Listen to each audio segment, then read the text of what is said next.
Looks like we're live. How's it going, guys? Deep dive into the world of mushrooms tonight. We're going to talk about medicinal mushrooms, edible mushrooms, and some of the incredible qualities of mushrooms that are a little bit lesser known, like the fact that they are well equipped to navigate space, to tolerate the radiation, to survive in a vacuum, and could have even seeded life on this planet. Really, just a tremendous, tremendous subject. In fact, when I was brushing up on factoids, it just really hit me all over again, fresh. The importance and the just incredible role that mushrooms play. Did I freeze in this other chat? No, okay, we're good. Looks like the other one just it says no data. Is that real? Anyways, as always, AMA open. If you guys have questions, go ahead and throw them at me. The bolete mushroom video that I just published, actually, we could start there. I started with those because they grow here and they're really, really prolific. And one of the things that I've noticed in the years and years that I've been foraging for mushrooms, I pick not only psychoactive ones, but I used to actually pick choice edibles on the Mendocino coast professionally,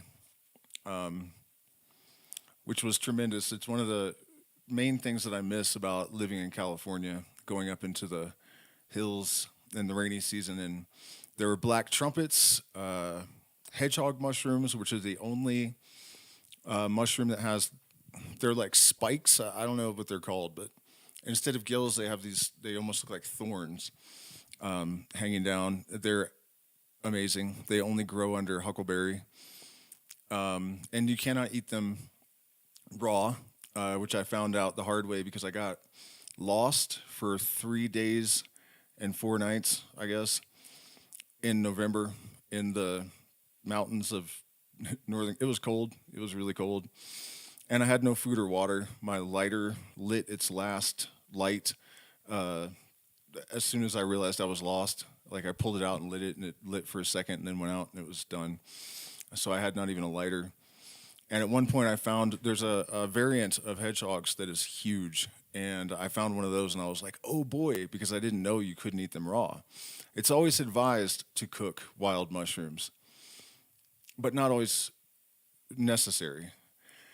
So I took the mushroom cap and I squeezed it into my mouth, and instant burning and misery. It's not poisonous, but there's like a peppery, acrid, miserable. I was thinking I'm going to get a big mouthful of mushroomy water, and instead just agony.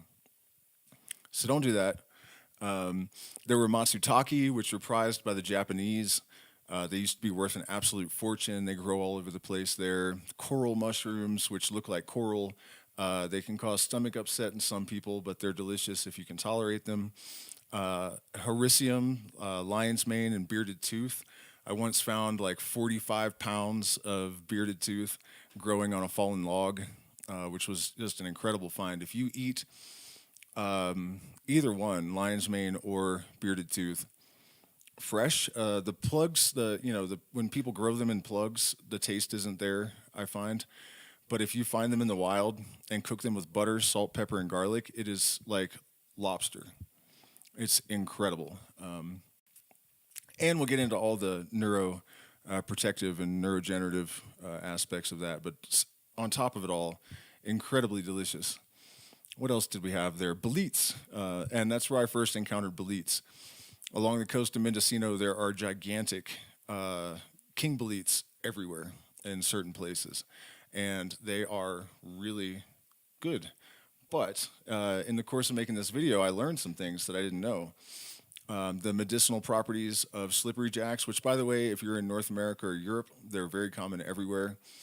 It turns out that they also have such powerful regenerative efficacy that they're being used to reverse psychosis in people that have gotten brain damage from syphilis. So we're talking about severe neurodegenerative conditions that can be helped with these very common mushrooms. They also apparently can stop migraine headaches. They are good for your heart and digestive issues. So The point kind of about the slippery jacks is that even these really common, kind of nondescript, lesser known mushrooms tend to have a tremendous amount of benefit. Another wonderful mushroom that I could find in California was the morel. And these are one of the most mystifying of all mushroom species. The first time I found them, a friend of mine and I had scoured this area, a pretty small area too, where we had heard they grew. We didn't see a single one. And as we're getting ready to leave, he looks down by my boot, and I see his eyes get all big, and he points, and there's a morel. And so we go back, and there are huge morels everywhere, like abnormally large. They call them Bigfoots, but usually you find a Bigfoot every once in a while. This entire patch was Bigfoots. And it made absolutely no sense that we had scoured this area and didn't see them. And so later, as I got more into this, I found out that's actually a very common experience, that people will go out looking for morels and they'll fail to see them. And then when they find one, they finally turn around and they're everywhere. It's really a trippy thing, you know. And you might think, well, your eye just hasn't adjusted to it, but I don't know that that's it. In fact, this happened with another species. They're not the most potent psilocybin-containing mushroom in the world. On average, they are. Psilocybe Liberty Cap, basically, is the most potent single specimen, but on average, azarescens are. They also have a strange quality of paralysis that they cause, a temporary paralysis. I didn't know about that until after I ate them, which was really scary. But anyways, there was another case of that. I was in the sand dunes of Washington on the peninsula, crawling around this area, didn't see anything. Walked out to the sidewalk. There was a dried one somebody probably dropped on the street. And I was like, oh, they are here. And I go back in, and I had been on my hands and knees. The entire area that I had been crawling on, hands and knees, was blanketed in azarescens that I didn't see until I spotted this single one. So, you know, just a kind of cute little antidote. See, I'm certified for wild mushrooms. Nice. Get some lion's mane. Yeah, so we're going to talk about that because building the brain is I mean, it almost sounds dumb to say it. You know, this is a high priority for any person. In fact, one of the reasons for the bolete video is that I'm putting together a series on foods and supplements that enhance cognition. The most important of which is colloidal gold. There have been a number of studies done at this point. Basically, the science behind it is this. Gold is a superconductor. It is found in the brain.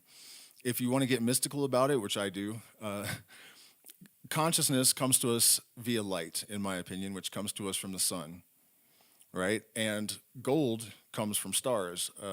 Something like 90% of the gold in the universe comes from the collision of neutron stars, which are like 115 yards across, but a spoonful weighs more than Kilimanjaro. Really a tremendous spectacle to behold, I would imagine. But when this happens, they just basically spray gold and platinum and other heavy elements all over the universe. And so we could go down this rabbit hole forever because a lot of ancient cultures knew that gold came from stars and they associated it with consciousness and light. But that's a tale for another day. The relevance for us right now is that there is this connection between light and consciousness and gold. And there is gold in your brain. And up until, I don't know if it was like a year or more ago, it was believed that quantum processes could not occur in the brain because it's too noisy and wet.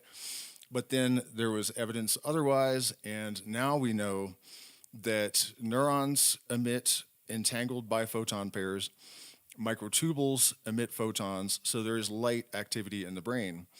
Gold is not a superconductor unless it's at the critical temperature that makes it superconductive, unless it's hit by light. So, the processing power in the brain is suspected by many to have something to do with this interaction of gold as a superconductor and light. So, adding gold to your brain is smart, and studies now support that. Alzheimer's, neurodegenerative diseases are being treated with it. It improves memory, cognition, and mood. So I have basically engineered a diet around all of these things, and I am scouring the earth for other constituents that can contribute to this. But so far, the main brain boosters are LSD wins in terms of psychedelics, actually, in terms of neuroplasticity and neurogenesis enhancement, followed by psilocybin. And then lion's mane mushroom is so efficacious at neurogenesis that they are using it successfully to slow and possibly even reverse dementia. And then a lot of you guys probably know about the stammet stack. Niacin is believed to have the ability to sort of prune dried and withered neurons from the brain. And this happens from alcoholism, depression, and various other things. Interestingly, though, that may not be necessary because at Johns Hopkins University a while back, researchers observed those, they're not dead, they're more like in a state of suspension, these brain cells, but they were thought to be impossible to rejuvenate until patients who had been given psilocybin and also I think in situ or in vitro, were in a petri dish with brain cells. They were observed to rejuvenate. Psilocybin rejuvenates those shriveled neurons to such an extent that they are thinking they may be able to rejuvenate brain dead patients with psilocybin. So, colloidal gold and a combination of various mushrooms. Simple, but incredibly effective at enhancing your mind. All right, I feel like I got kind of distracted down some rabbit holes. Don't forget you guys can contribute questions about this. So should we talk about mushrooms in space? I actually made some notes so that I don't end up. A lot has happened today, so I'm a little bit overwhelmed. It's not bad, but very unexpected and shocking.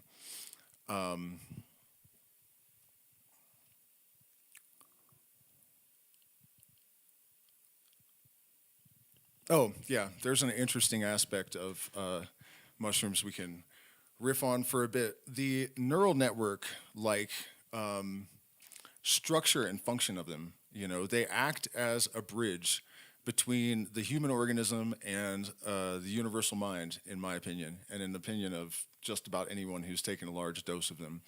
There is a feeling of being in communication with something other, and it has a very distinct personality compared to other entheogens. DMT has its character, its aesthetic, the personality of the entities that people encounter. It's very consistent from person to person, and even though the beings might manifest as different archetypes, there's still this sort of underlying conceptual continuity that ties them all together, right? And mushrooms have this elvish, impish kind of interstellar personality.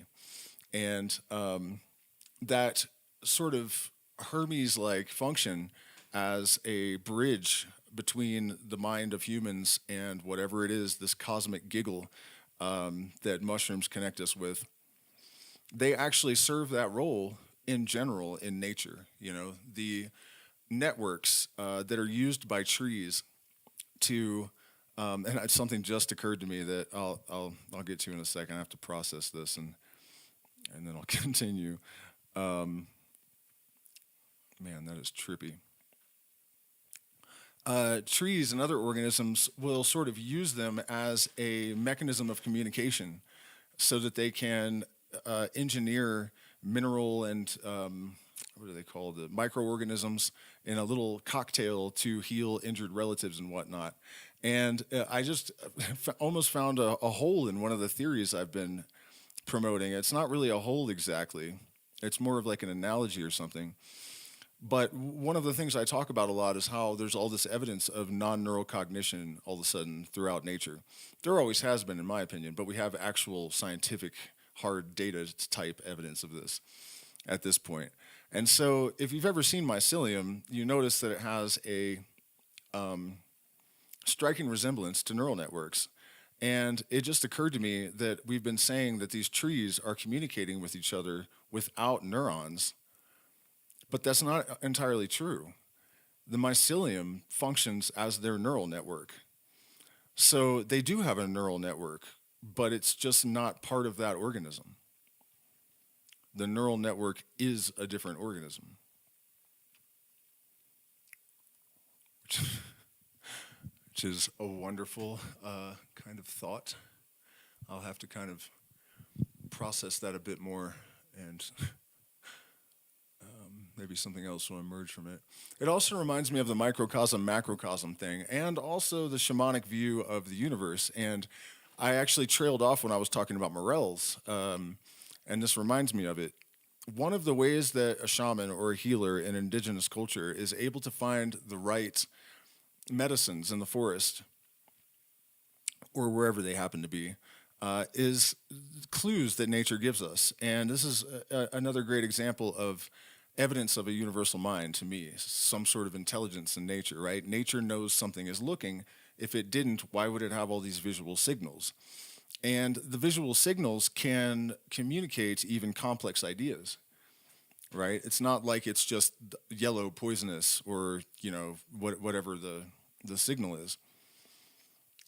Sangre de Drago is a tree that when you cut it, it bleeds, looks like blood, the latex. And it has been studied, and the researchers said that it helps the blood to rebuild damage in tissues to a degree that defies scientific understanding. It looks like blood, helps the blood. Digestive issues, another tree has a white latex, looks like mother's milk.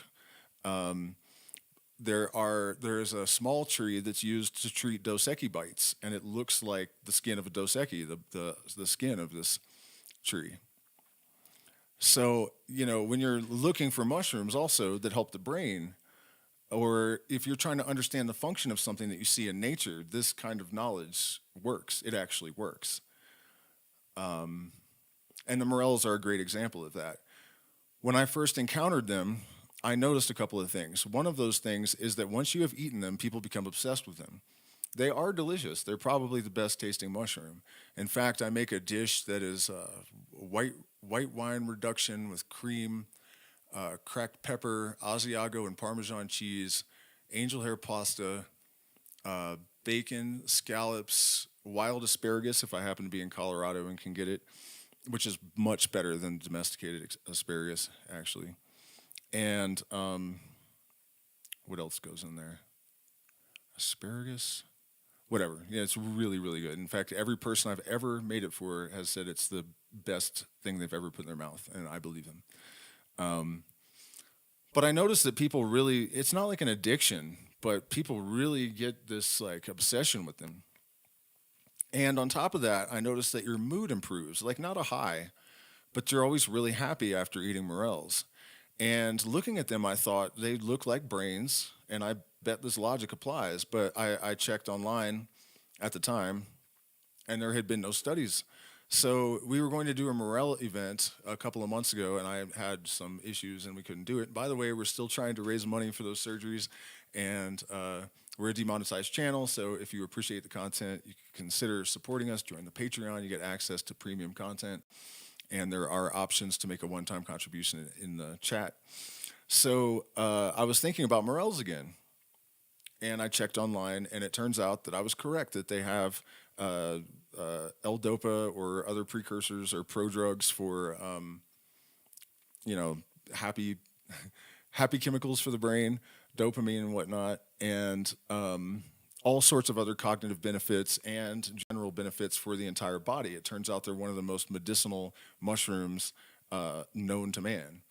And that explains a lot about how we react to them when we eat them and the sort of intuitive drive that our subconscious sends to us that continue consuming these, please.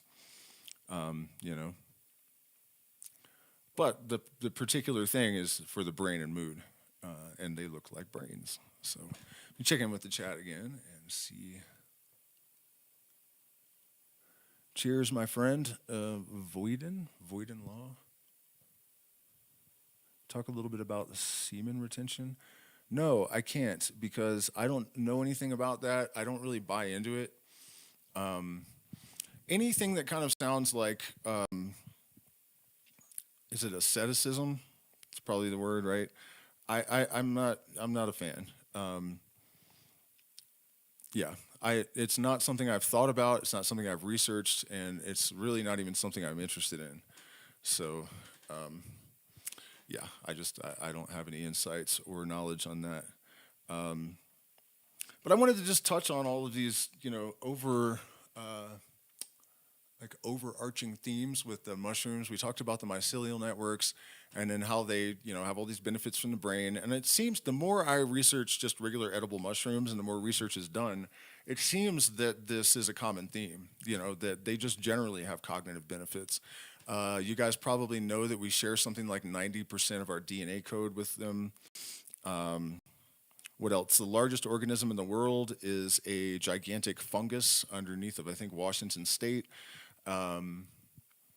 The interstellar thing is pretty interesting because spores are coated with one of the hardest organic substances known.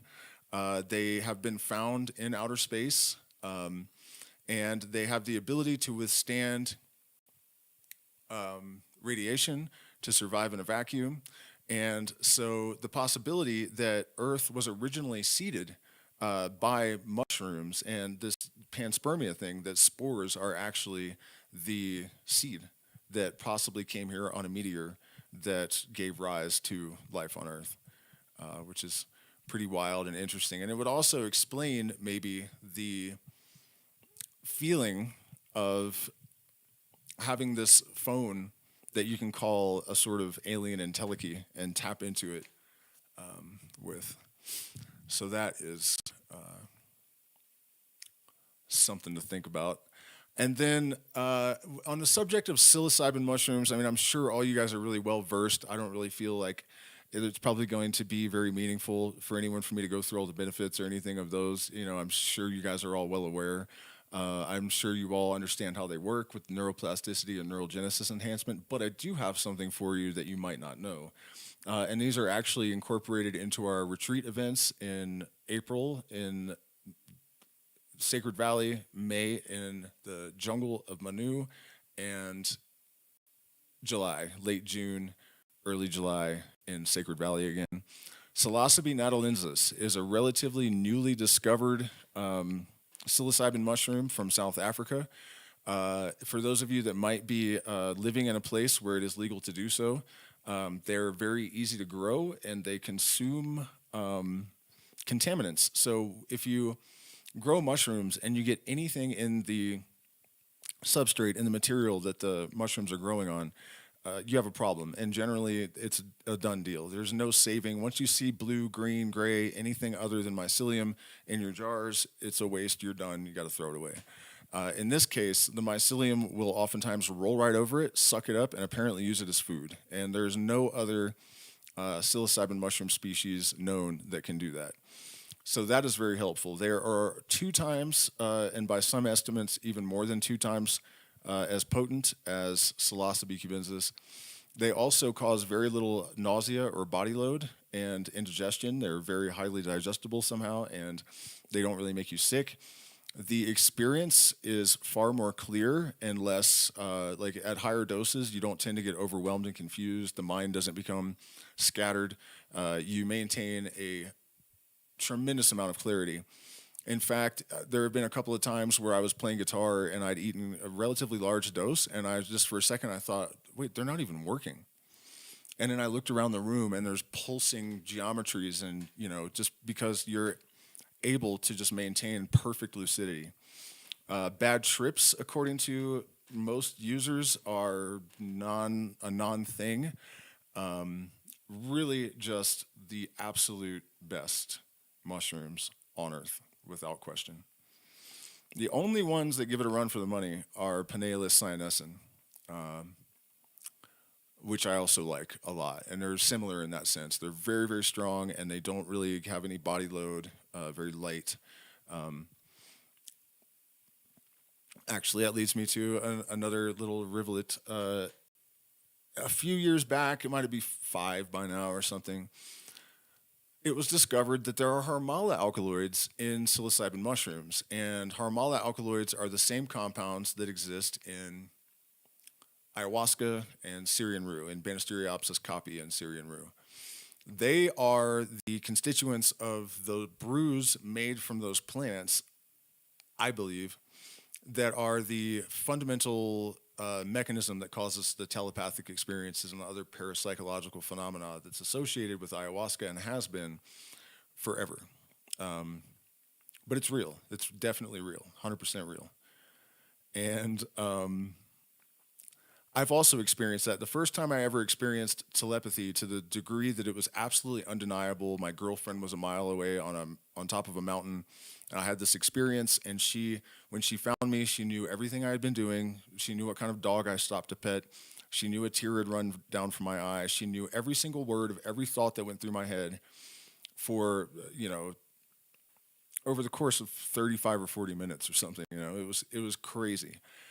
And we had just eaten like maybe 3/4 of a gram of cubensis each. And yeah, I know there's an association. And this is not a unique experience. This is something that people report. And of course, the skeptic says, okay, yeah, whatever, you're on mushrooms, so you think you're telepathic. Part of the reason, the actual mechanism for this, I think we actually know. And it's that the mind has reducing valve, as Aldous Huxley termed it, that filters out other people's brainwaves and all sorts of sensory input so that we can manage our experience on this earth without getting overwhelmed. That's why we see less than 1% of the full spectrum of light, because we would be completely overwhelmed and blinded by all the radiation everywhere if we could see it all. I also suspect, by the way, that we have visual information on the visible spectrum that we use for seeing, but these other spectrums of light contain other types of information. And that's why when our filters are down, we tend to have all these revelations and people have precognitions and all this sort of thing. It's because you get information of a different type from the other spectrums of light. And so what I was a long-winded way of saying that the discovery of those harmala alkaloids in the mushrooms could help to explain these parapsychological experiences. That is a thing that they have in common.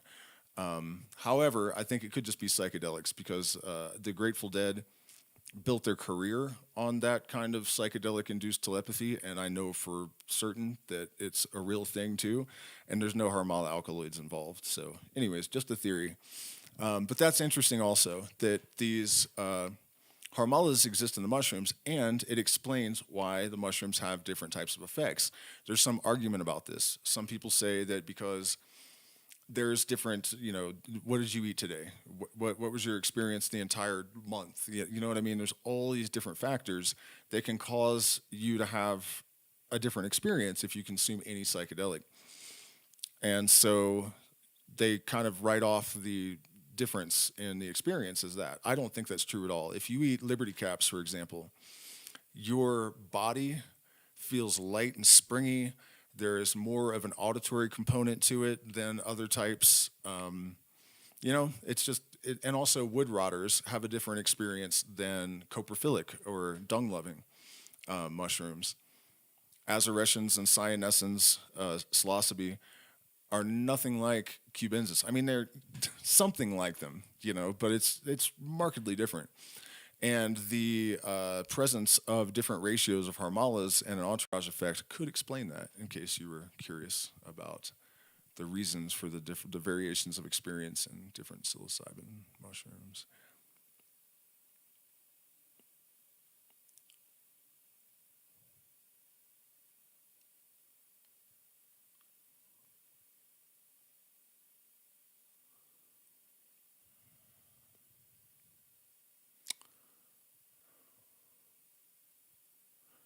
Sorry, I was looking at my notes trying to make sure that bioluminescence is an interesting quality of some mushrooms, but we don't really know what kind of relevance that has to us in terms of any kind of effect biologically or psychologically. Oh, this is an interesting one. Mind control, right? We talk about, hold on, let me check in with the chat again, because I guess it's been a second.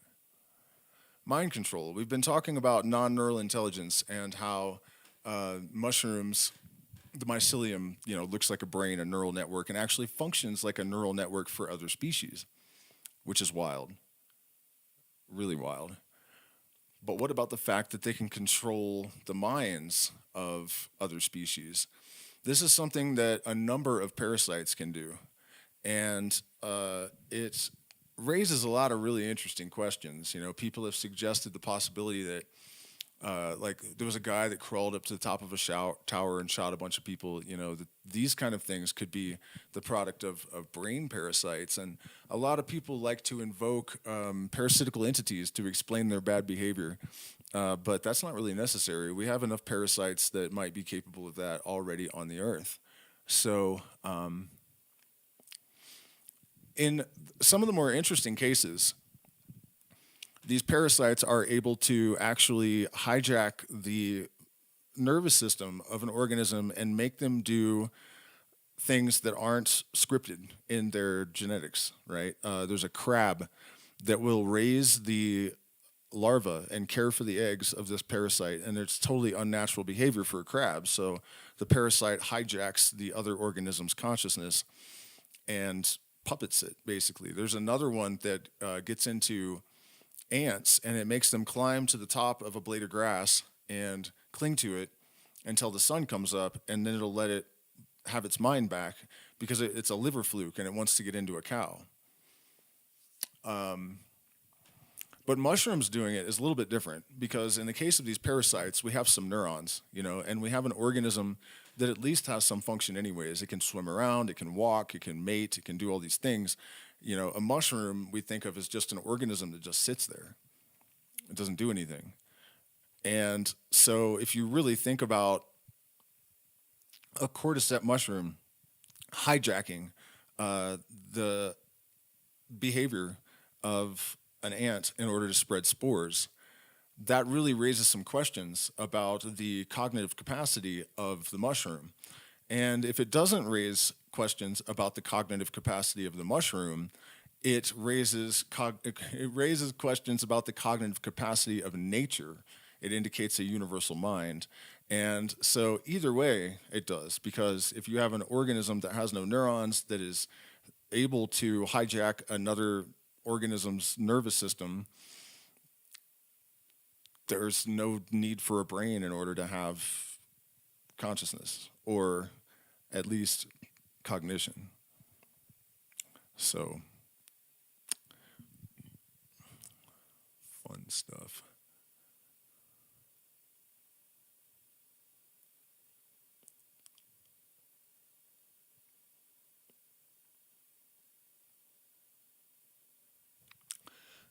And then, of course, I should mention at least, let me check in with the chat one more time and see if we have any questions or suggestions for where can one get a spore print? Online. I mean, you can join Reddit groups and whatnot and find a good lineage of, I'm assuming you're talking about the psilocybe nettlensis. Yeah, in fact, I plan to eat a handful of them on Sunday. So the other subject I was planning to get into, and we're not going to end up going very late tonight, I guess, if you guys don't have questions or subjects to toss out there, because I just wanted to give an overview of the value of these things and talk about a couple particular species and tie it all into the universal mind, because that's kind of my main thrust here on this channel. The other thing is, the mushrooms as stewards of the environment. It's really an incredible thing that they are able to clean up oil spills, and possibly we could use them to process the refuse piles that we have created. And there are other applications that are being looked at. And as we develop the ability to engineer organisms, whether that's wise or not, there are people that are considering radiation. They can clean up radiation. But there are people considering weirder applications. Like there is so much cocaine in the Thames that it's testing positive with like a standard drug test. The ocean's testing positive for benzodiazepines. So as of the current moment, it's possible to clean up, nuclear explosions and oil spills and to dispose of plastic refuse and an expanding number of environmental steward linked applications. But as we develop our understanding of this, it looks like we might be able to clean up anything and everything with these fungal allies of ours. And if observing nature is an indicator for us, you know, this is how we learn. If you're looking at the world through shamanic lenses, when you see this organism behaving in this way, it tells you that if you put it into your body, it's probably going to do the same thing.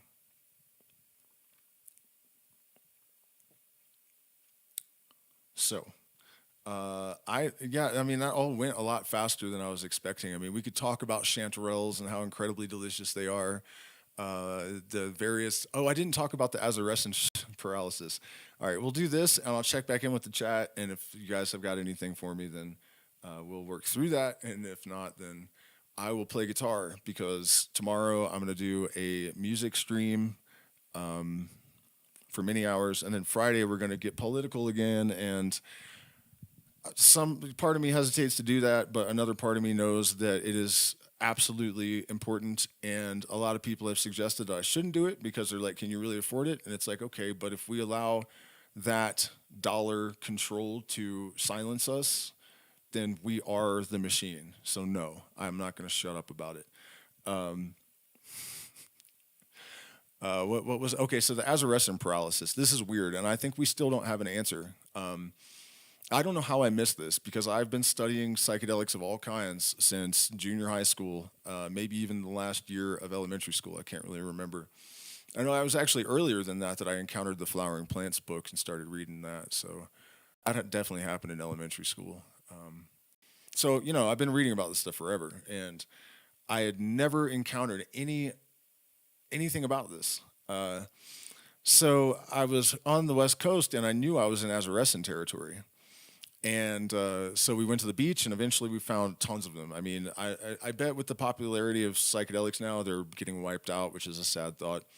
But they were everywhere. I mean, just like thousands and thousands and thousands of them all over the sand dunes, all over the place, around Astoria and all up and down the peninsula. They can also be found in the Columbia River Gorge, but man, those beaches on the peninsula were crazy. And so we collected a bunch of them and went back and ate them. And towards the end of the experience, I was eating a banana, and suddenly my jaw just didn't work. And I had all this banana in my mouth. And so I had to take my hand and use it to operate my jaw until I could chew the banana sufficiently to swallow it, right, and mush it with my tongue and stuff. But then I couldn't tell my partner at the time what was wrong because I couldn't use my jaw. You know, so she's kind of just like, "Are you all right?" I'm like, and so it finally went away, and I was like, "Man, what the hell happened?" You know, that was really weird. But I didn't even necessarily connect it with the mushrooms, especially because it didn't happen to her. So the next day, we drive out to the beach to go for a walk, and we walk a little ways down the trail, and suddenly my leg stops working. And I'm like, "What the hell, man?" And she's like, "Oh my God, my arm doesn't work." So at this point, we're freaking out, you know. And somehow it occurred to me to Google azarescent mushroom paralysis, and there's all this stuff, you know. And so no one knows what causes it. I mean, I haven't checked in a few years. Let's look and make sure this is still true, actually. I have a theory, and if there is no answer, I'll tell you what the theory is. Azarescent paralysis.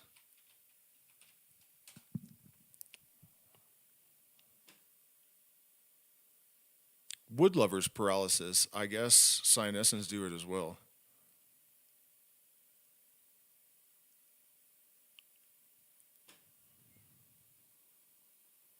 I guess the wood lovers in Australia cause it the worst. Subaraganosa is the Australian one that does it. Um, okay, so the answer is still not extant. So I will give you what I think could be the answer. There is a third compound in azarescens and cyanescens, and probably I would be willing to bet in sarraganosa and others, but in all of the other mushroom species, it's minimal. There's tiny, tiny, tiny, like less than 0.1% or something of the, and it is believed to be psychoactive. Now, I could debunk this pretty easily, and after the stream, I will check. It just didn't occur to me to see if anyone's ever consumed it alone, just, extracted it or synthesized it and consumed it. But there is like 10,000 times as much or something in azarescens, like crazy, crazy high. So the variable, the thing that is in the azarescens and the cyanescens, although to a lesser extent, and cyanescens have never done this to me, is baeocystine.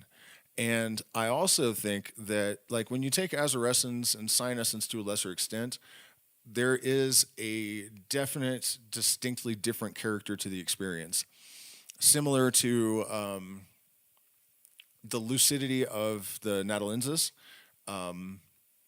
but different. The colors have different hues, and the geometries and the movement of things is definitely distinctly different and much more clear, but not just mentally, also in terms of the way the visions appear. And I attributed that to baeocystine as well. So my suspicion is that baeocystine is what causes the paralysis in the wood rotters, but that could be. Actually, we can do that right now. Let's see.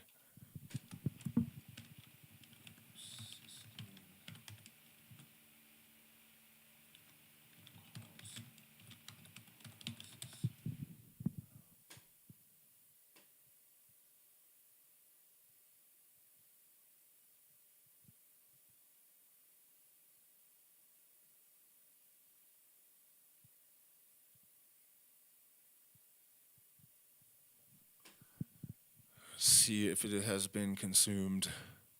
So it's 4-phosphorylloxy in methyltryptamine, 5-PO NMT. Um,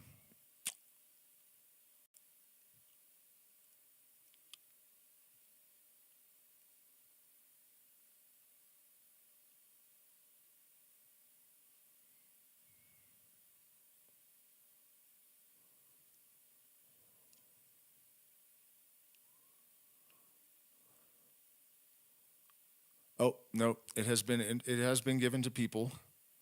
It caused gentle hallucinogenic experience, and it doesn't look like any of them reported any kind of paralysis. So my theory may be bunk. In which case, that is really odd that there is not some alkaloid that is readily identifiable that can explain this weird paralysis. And it's not damaging, it doesn't do any harm, it goes away after a few hours. It can happen again the next day, apparently, because that's what happened to us. So that's interesting. Can you dive into San Pedro as well tonight? Like the variation in effect between different cactus brew tips? I've heard that the paralysis is caused by a couple different species. Yeah, I'll talk about San Pedro for a second. Let's see. Also, they have found 5-MeO-DMT in Amanita. I've never heard about that. I mean, I believe you, but I've never heard of that. Have you heard of Acapulco, a conference held in Acapulco? No. Well, thank you. Put me in touch with them. Send me an email, and I'll look it up and see mushrooms, DMT, ayahuasca. Yeah, they are. And in fact, one of the things that I've noticed, my partners observed this as well, and she actually mentioned it to me before I mentioned it to her. So I had experienced it before anyone said anything about it, which helps, in case there's like suggestion. But after taking ayahuasca numerous times, mushrooms are never the same again. They're more like ayahuasca. The character of them changes. But the reason, pharmacologically speaking, that DMT and psilocybin are so close is that they are very closely related chemicals. I think it's 5-phosphoroloxy dimethyltryptamine. I can't believe I've forgotten this, so I'm gonna look it up real quick. I'm pretty sure that's correct or close, but it's very, very.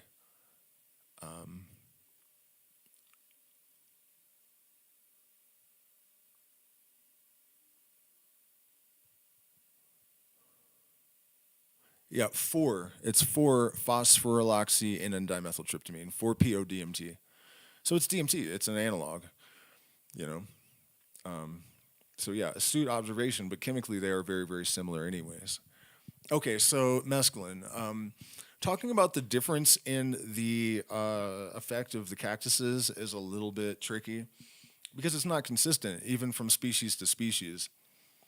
There are some things that are relatively consistent, like potency tends to fall within a range, but within any species, there is up to a 10x variation in potency from cactus to cactus. So you really can't say, I have, this Peruvian torch or this Ecuadorian echinopsis or whatever it is, trichoceros, whatever cactus, and I'm not an expert in the species or anything. I really don't think much about it. I just know what country I'm in, and I know what cactus I'm looking at based on that. But my experience is that you can't go by that very well. There are other characteristics that are very helpful though. One of them is that the Peruvian type, the cactus that we have here in the Sacred Valley, is not as gross to drink. It doesn't. The Ecuadorian cactus sticks on your tongue for hours after drinking it. Like you feel like a cactus. Like it permeates every cell of your body with this kind of slimy, gross, cactusy feeling, and I really hate it. I mean, it's enough to. I don't drink a lot of San Pedro because of this, really. And so the one here is it's milder generally. There's more light to it. The Ecuadorian cactus is more dark and You purge a lot more, But yeah, it's talking about the nature of the experience I can do, but comparing the cactus species is not really. Plus, I haven't eaten them all. I've had the two basically from Ecuador and Peru. So I haven't had the Bolivian torch and some of the weirder varieties from other countries. And I'm trying to think like really how profoundly different the experience is, and I don't think it's really dramatic. The main thing is that it's of a character that is completely different from the rest of the classical psychedelics. And part of the reason is that it's a phenethylamine. It's not really in the same family as LSD and DMT and psilocybin. It's more closely related to mescaline, ephedrine, and MDMA than it is to LSD. And so it's kind of like a very psychedelic ephedrine. It is extremely stimulating. It can last. I've had it keep me and a client awake. We drank a lot, but it kept us awake for several days. I don't think we slept for 2 full nights after. And we did drink late, I guess, again in the afternoon on the 3rd day, but still, it can last an extremely long time. The toxicity is much higher than the other psychedelics I mentioned, but still not really dangerous unless you really, you would really have to try. There's been one overdose death from mescaline, and I believe he consumed 50 grams, and I think he did it on purpose. Let's look this guy up because that was a wild thing. Let's see, mescaline fatality.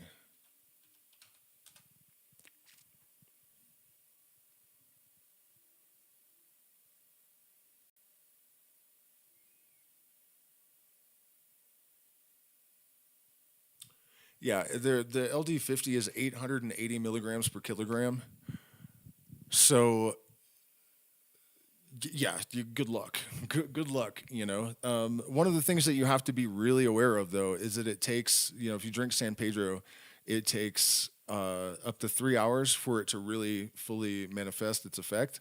And so if you get impatient and you start drinking more, and also a mistake that people make is that the visuals aren't as strong, so they think it's not that strong, but your mind is affected and you don't notice it as much because it's also a different kind of effect. And if you take too much San Pedro, that is another thing about the cactus here. The blackouts seem to not happen as much. The cactus in Ecuador, it caused a lot of blackouts. If you drank a little bit too much, you would phase in and out of awareness, but your body would continue doing stuff and running around, and it happens quite a bit. So that seems to be like way less of a concern with the species that we have here. The Peruvian torch. Where was I going with that though?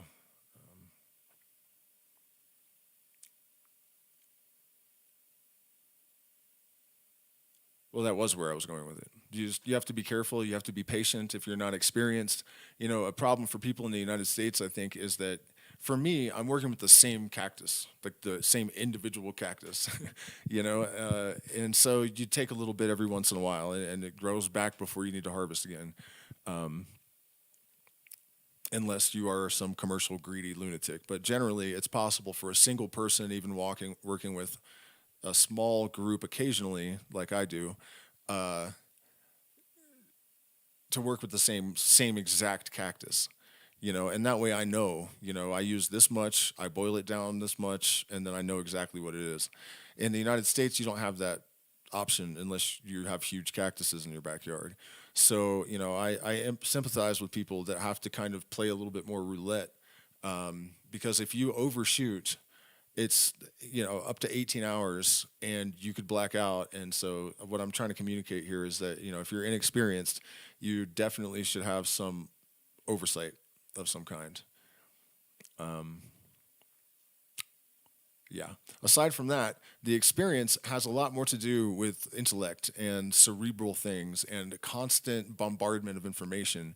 At very high doses, it's a very common experience to become a single photon or a monad in an infinite sea of trillions and trillions of similar particles that are also tesseracts that you can like zoom in on just by thinking, like you draw them with your mind, and then you can kind of see them more closely and examine them.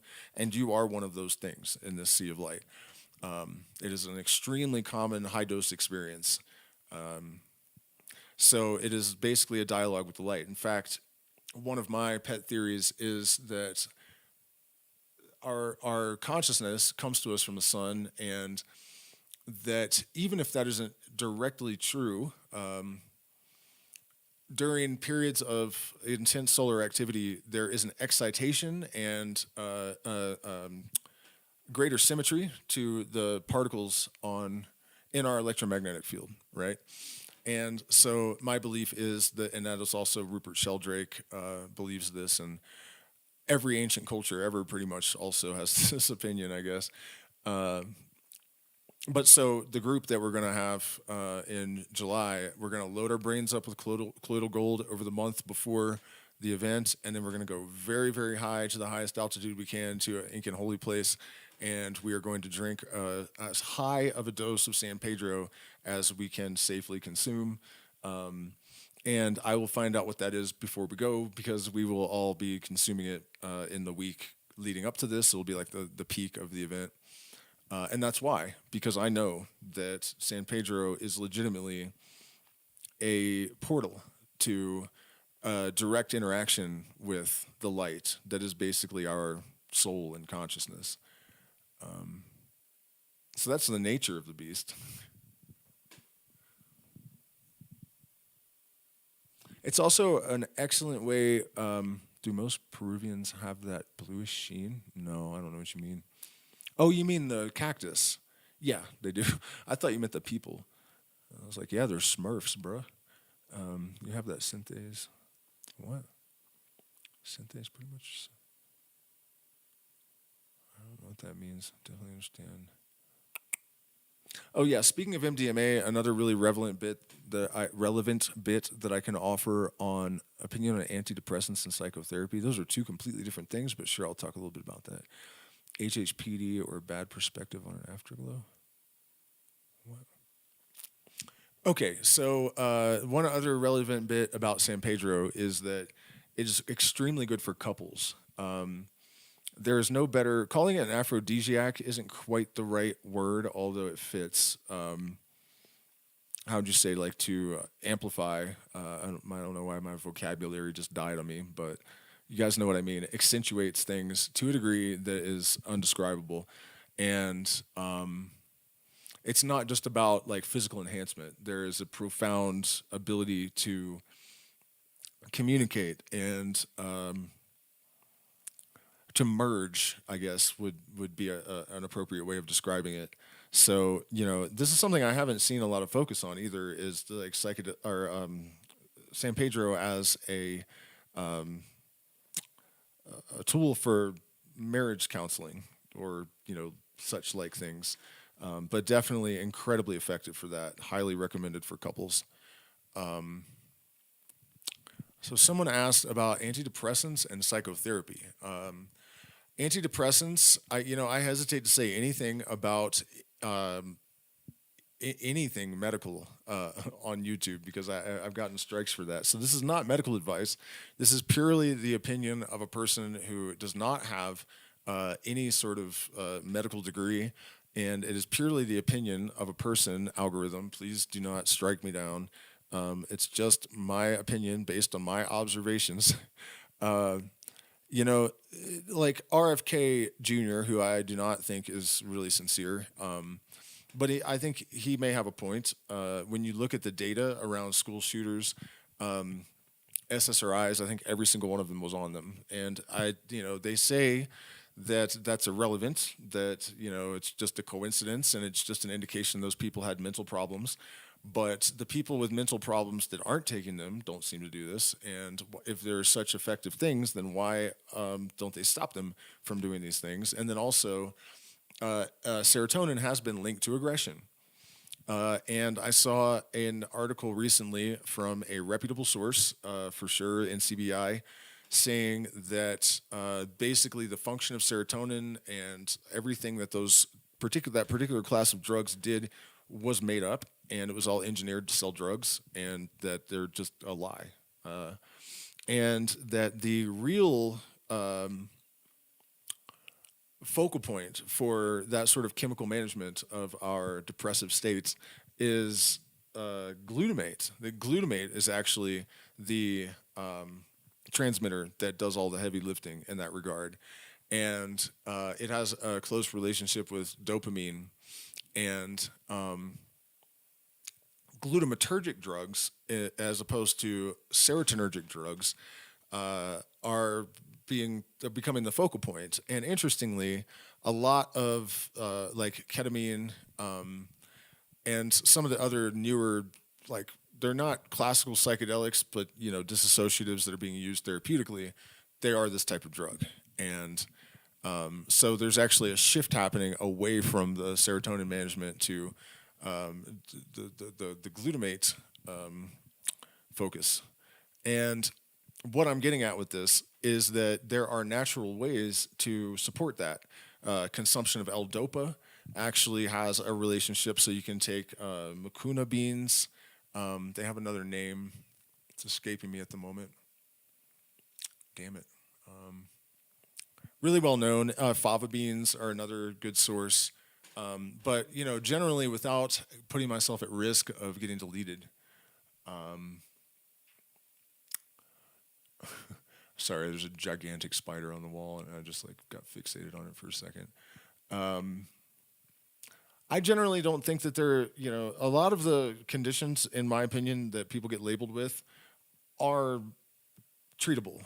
In fact, I've done things with ayahuasca and Ajo de Monte. You guys would know it by a different name, but that's what we called it in Ecuador. I can't remember what it is. Ajo de Monte is Ajo Sacha. In regards to a condition that is deemed untreatable and uncurable. In fact, the person was still having seizures while on his pharmaceutical medication. Stopping that medication is supposed to, the withdrawals are worse and frequent seizures. And the second he started consuming this plant-based tea, he didn't have another seizure for in 9 months or something. And he only had another seizure because he did the one thing that I told him he could not do, which was use methamphetamine again. So he relapsed, and the epilepsy came back. So I'm kind of restricted in what I can say, I guess, because I really have to be cautious. I get in trouble for nothing. I'm barely tolerated on this platform, basically. but you probably get the point. You know that a lot of the conditions that we are told are that necessitate this kind of pharmacological management don't need it. And psychotherapy, it depends on what you mean. Is it effective? Sure, it is. The basic premise that if you determine what is the prima mobile of some aberration in your being, that some behavior that doesn't serve you, that in and of itself oftentimes is enough to neutralize the influence of that trauma. Just identifying it. This is why, the old fairy tales, the kids would realize the witch had cast a spell on them, and that would break the spell in and of itself. And it's not always that simple, but it definitely can be, to an extent that's surprising. And then beyond that, it's a place to start working from. So self psychoanalysis, even if you possess sufficient intelligence and the ability to be detached and objective in regards to yourself, which is something that most people struggle with. But you can even do it for yourself to an extent. So yeah, absolutely. And for me, psychedelic medicine is not just about psychedelics. It is about having a general determination to lift yourself up by means of anything available to you, by any and all means. And that means studying psychology to some extent, at least what you can ascertain is the most relevant to yourself. Philosophy, mathematics, geometry, all of this stuff. And those of you that follow me know that I come from basically a mystery school lineage where the initiate it is bound by oath, basically, to study everything that could possibly be relevant, as well as taking psychedelics and using different, I guess you could say, mind expansion techniques. So yeah, I say avail yourself of everything, but I don't have a lot of trust for big pharma or see the necessity for it. And the thing is, I could say a lot more based on actual stuff that I've witnessed, but I actually listen to this now. This is really important. And you might even want to know what I'm talking about. So if you really want to know, send me an email and I'll tell you. But I did a live stream a while back where I put the NCBI, which is a United States government funded medical research institution. They review and consolidate studies from what I understand, but definitely mainstream authenticated. I read this thing and I got a medical misinformation strike, and my channel was down for 2 weeks. It was on screen. I was reading from it on screen, and I can't even say what it was about. But if you want to know, trust me, you want to know. You want to know this. And the fact that even though I was using a legitimate U.S. government source as my source and put it on screen and I appealed and lost, tells you everything. It tells you everything. So yeah, let me check in with the chat again.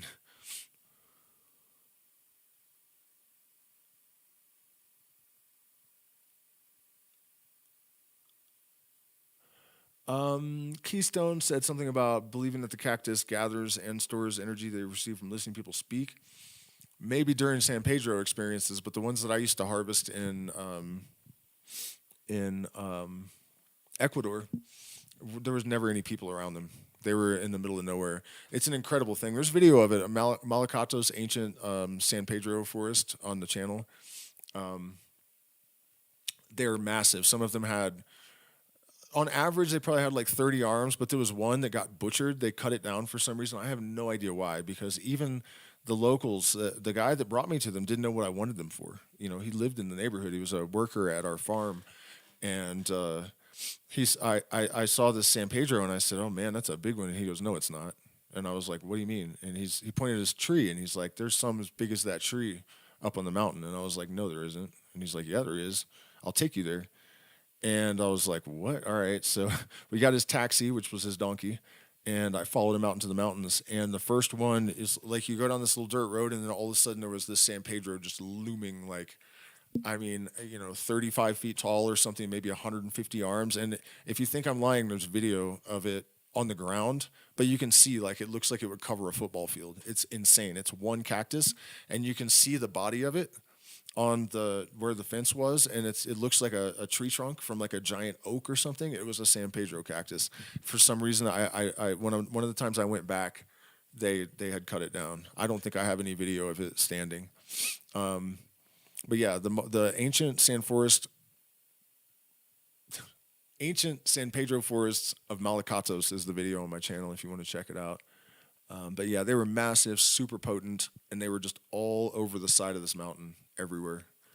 It was really amazing to see. Those of you that are just dropping in, we're kind of in the question and answer phase of this stream. So, I mean, one other thing I don't think I really mentioned about the mushrooms, and I think you guys probably know this all already, but the adaptogen aspect of them, we didn't really discuss much. And there's not really a tremendous amount to say. It's just that I would hate for anyone to come to the stream and not be aware of that. And so the immunomodulators, reishi is a good example, and turkey tail contain polysaccharides that boost immune function and are studied for cancer support. Now, this is another thing that in doing research for the Slippery Jack video, I started to notice that this isn't reishi and it's not turkey tail. It's like everything. Probably to varying degrees, but boletes are not closely related to either of those things, and they have shown efficacy at reducing tumors and preventing cancer, and they also have immunomodulators and all of that. So, and also a neuroprotective thing. It seems like pretty much any mushroom that they put under the lens, with sufficient attention, they discover that they all have these capacities to reverse neurodegenerative damage, disease damage, and have immunomodulating effects, and you know what I mean? So another thing that I didn't mention when we were still talking about consuming mushrooms for health benefits, if at all possible, do not buy commercially raised mushrooms. Even from companies that, and I hate to say this because I'm sure there are lots of wonderful people out there that have escaped Babylon by sticking oyster plugs in a log and growing lion's mane. For one thing, lion's mane that's grown, that's farmed, does not. If you're eating it for food, it does not taste anything like the wild. Nowhere near. It's like styrofoam compared to the wild ones. And I know enough from being a pot farmer to understand what terpenes are. And it's not just about terpenes in mushrooms, obviously, but that quality, that taste, and that smell, those are indicators of underlying, chemical configurations and constituents and whatnot. So if you can do it, go find the mushrooms yourself if you are sufficiently educated in the processes. And a lot of people are really terrified of that because they're afraid of making a mistake. But the reality is there are only a handful of really, really deadly mushrooms. Most of them will just make you a bit sick. You don't want to make an error, however. Some of the mushroom poisonings can be so terrible that it defies belief. There's one toxin that doesn't manifest symptoms for 6 months. So you don't even know that you effed up for 6 months, and then all of a sudden you have convulsions, seizures, renal failure, rectal bleeding, you know what I mean? Just terrible melting from the inside like you have Ebola. So you don't want to make a mistake. But I have seen people that don't have this ability really to, if something looks a little bit similar, they don't have the capacity to distinguish between things. If you're one of those people, definitely don't get into this. And I'm not putting those people down. I'm just saying, I've noticed that there are people that just don't seem to have the ability to learn to recognize things that way. But if you do have that ability, it is not hard to tell what a matsutake is. It is not hard to identify a chanterelle. It's not hard to identify a bolete. It's not hard to tell which one they are. And you just have to learn, how to tell the difference between connected and disconnected gills, yeah, what a veil is, these basic mushroom identification. There's like a list of 10 things. You go through the list when you find a mushroom, and you can have a field guide right there with you to look at the, is it convex or is it, whatever. And you just go through the checklist. And, on top of that, there are mushroom groups on Facebook that are pretty reliable. You'll get a little bit of argument sometimes, but you can tell who knows what they're talking about. And here's the real kicker with this: most of the really important mushrooms you're looking for don't look like anything else. They might have or lookalikes that people will, they say like this is a lookalike, but to me, it's easy. Once you know the mushroom, you're not going to make that mistake. So, like I said, you really need to make sure you know. But this is not that. It's not rocket science. It's not that difficult, especially if you stick to chanterelles, boletes, black trumpets. Hedgehog mushrooms are impossible to mistake. There's only one mushroom that has the little thingies hanging down like that. Lion's mane is super easy to identify in the wild. Bearded tooth is easy. All of the important ones are highly distinctive. Nature knows what it's doing, you know. And really, all of the really nice ones, you can tell they're food. You can tell they're food. The only ones that are really like the death cap will kill you, and the destroying angel, and they kind of look like food. I would say death caps. The color of the skin on the top of the cap is so unappetizing that I think most people would think, it doesn't look like food. The destroying angel, however, being just solid white, that one I could see, and actually people that have eaten some and survived said it was amazing. So, and amanitas, it took me a long time to get up the courage to eat edible amanitas, even though I was positive about my identification. In the case of, what are they called? Spring, shit, I can't remember what they're called. There's spring amanitas, and they have like an orange top, and when you cut the stem, it's hollow. And they have a very distinct veil, and they have little white spots like fly agarics. Italians absolutely love them, but I was still scared to eat them just because it was an amanita, and I knew what the destroying angel is, and that they also have a lot of poisonous members. Also, I would recommend that if you're going to get into this and you're not already, morels, some people will eat elven saddles, which are false morels. Do not do this. People become fanatical about it, right? And they say that if you cook off the toxin, that they're edible. It's not really true. People that consume them for a long time tend to die of liver failure eventually, or kidney failure. It's not. It's not safe. So if someone tells you that, I'm not saying that you couldn't try it because you won't die from just eating them if you cook them thoroughly. But I just don't think it's worth it. And the compound in them is called like gyromitrin, I think. Let me make sure. But it's rocket fuel. It's literally jet fuel. It's the same exact molecule. Gyromitrin.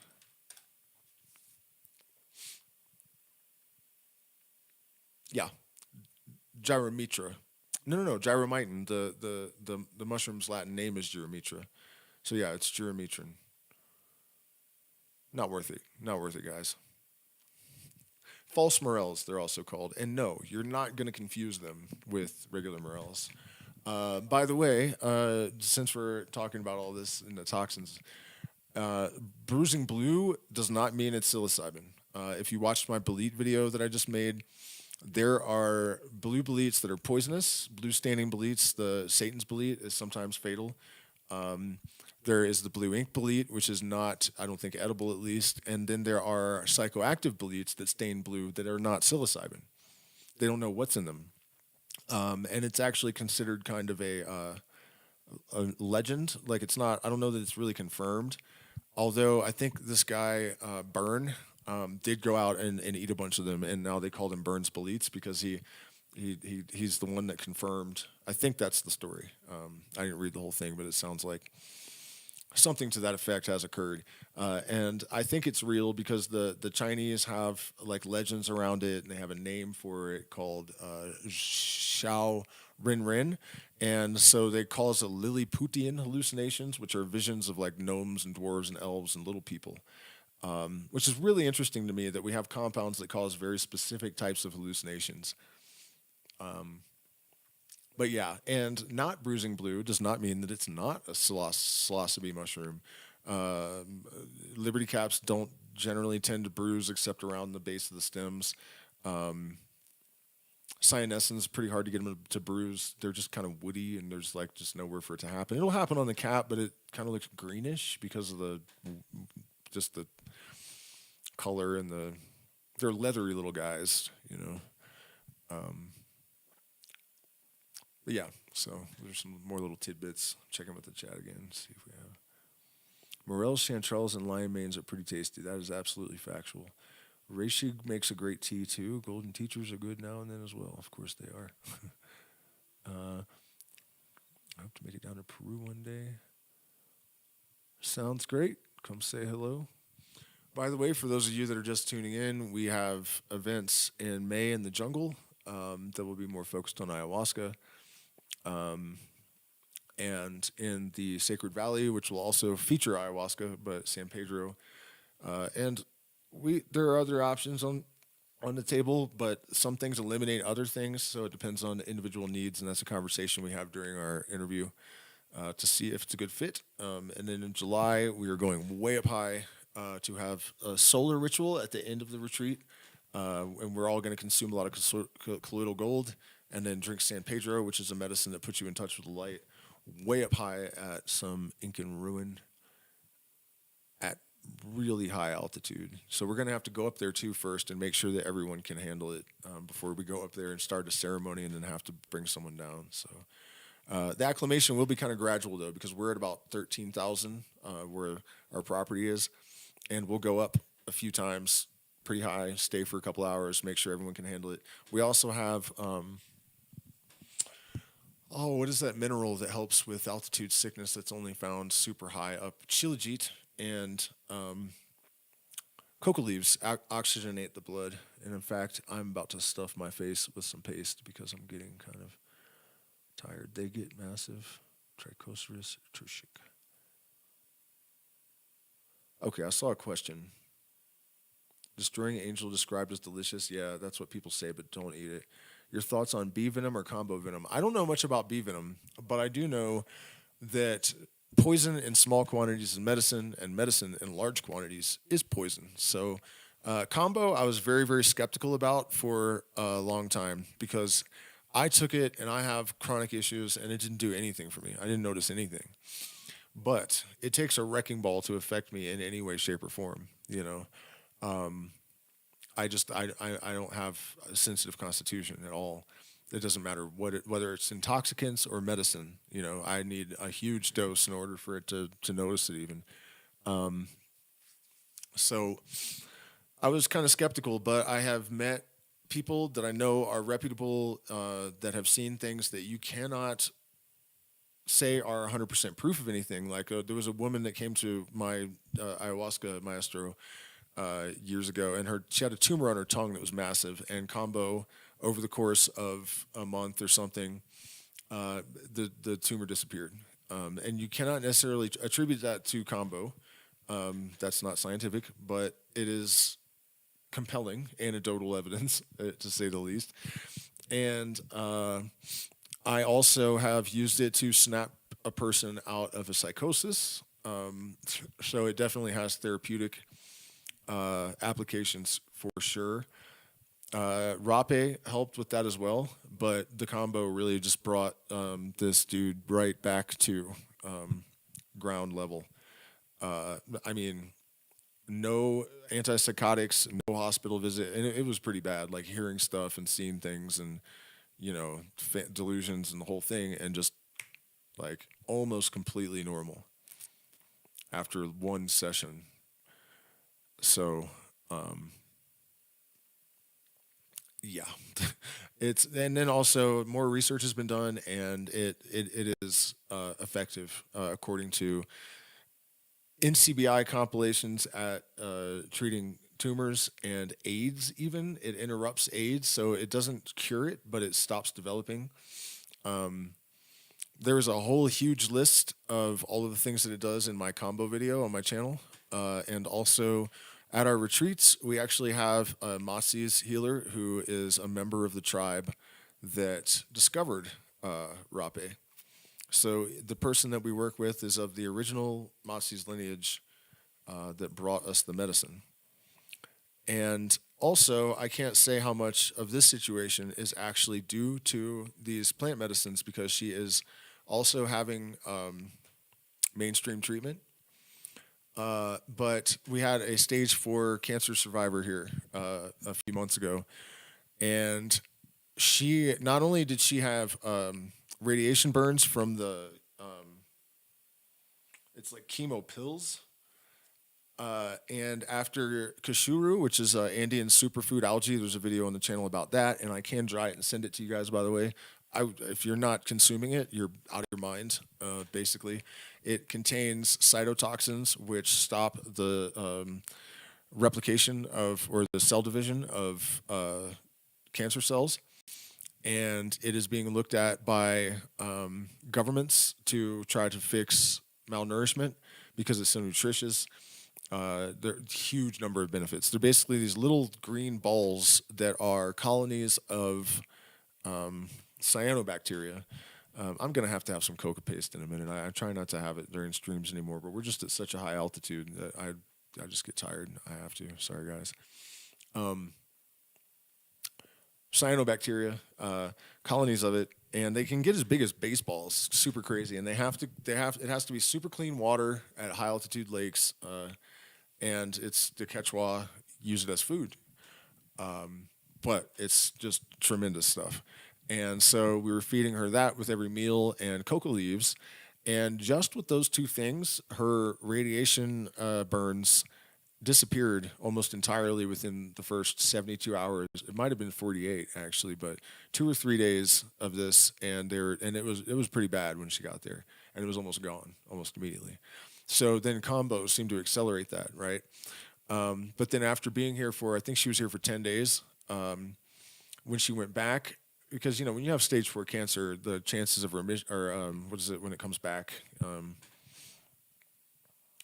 It's the opposite of remission. If it can come back, and there's still indicators that it was there.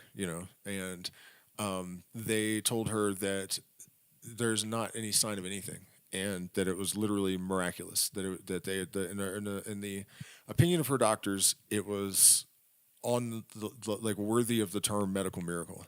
So, in my personal opinion about that is that it is a combination of the plants that we gave her and the combo and the pharmacological treatment as well. These things can work together. So, and then also for addiction, people are using it, and it contains the most powerful opioid known to man in the toad. And I think that probably does it. I don't know exactly how to explain that, but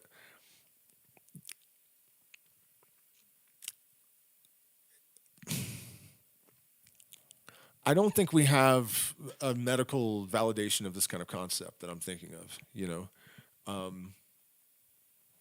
But it's similar to the way, another way to think about it is it's similar to the way that iboga works, right? People take iboga, and you can, as long as you don't have any opioids in your system at the time, you won't even have withdrawal. You just walk right out of a 40-year habit like nothing happened. And that is, well, sort of, in terms of withdrawal. And that is why most people can't quit once they get stuck. If you could get out without going through withdrawal, I bet people would not, the number of addicts in the world would be few, extremely few. You cannot have it in your system, you will die. But it just resets. There's no withdrawal even. And so something along those lines, I think, is what happens with this combo. And what else does it do? There is a whole cocktail of bioactive peptides and analogs of other, it's crazy, the whole cocktail stuff in there. I'm rambling a little bit, but yeah, it definitely is, in my opinion, algorithm. This is not medical advice. It definitely appears to be effective based on observation.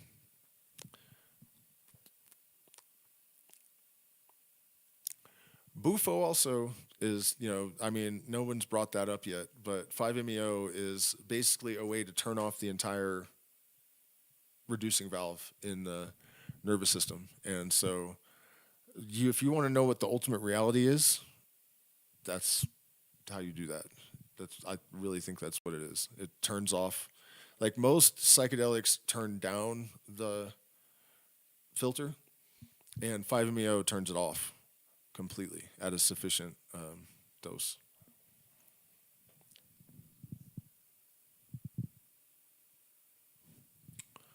Yep. All right. So what do we got going on here? What are heroin and ayahuasca?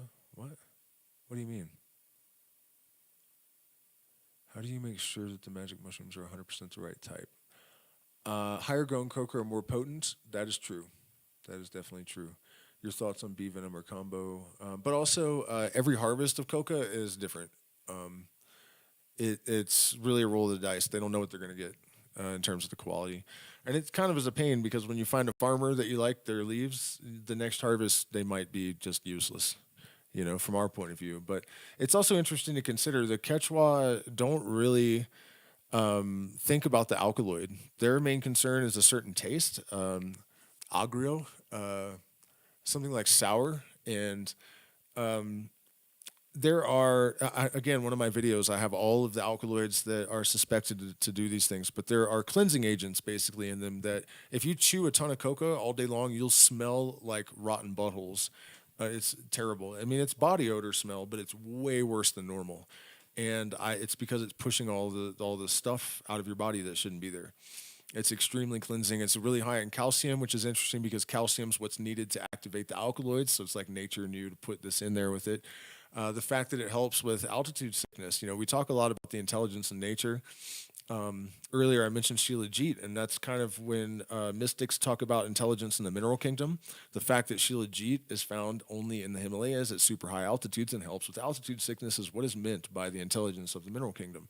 So, but yeah, back to the coca thing. In the north, the leaves are very different. Northern Peru, and they're smaller, they're kind of wrinkly, and they taste really bad to us, but that's what they want. And my suspicion is that they're looking for the alkaloids in there, that other than the cocaine alkaloid, and that's what that taste is about. I don't know exactly which ones they are, but yeah, it's worth watching my coca video. It's actually the one on pancakes, the coca pancakes, because you can make flour out of the leaves and then use it as wheat flour. And activate it even by putting baking soda in it, so you eat your breakfast and you're ready to go. Yeah, tremendously wonderful medicine as well that I'm about to pack my cheeks with. How do you make sure that the magic mushrooms are 100% the right type? Why does it rot your teeth? It doesn't. Coca? I don't think it necessarily does. But it's not the coca; it's the activator. If something does, the coca chewers that I see around here, they're some of them have really bad teeth, but a lot of people that chew coca all day every day don't have any dental problems. I think it has more to do with the fact that they're just poor, and they don't have dental care, and they're also introducing outsider diet, with high sugar and a lot of processed food and whatnot. So it's the non-traditional diet, and the activator is very alkaline and probably does take some enamel off if you use it too often. But you can't live up here and not use it. You can't really. Okay, let me. Speaking of coca, let me pack my cheek real quick, and then once it's sufficiently out of the way that I don't sound like I'm talking with my mouth full, I'll resume.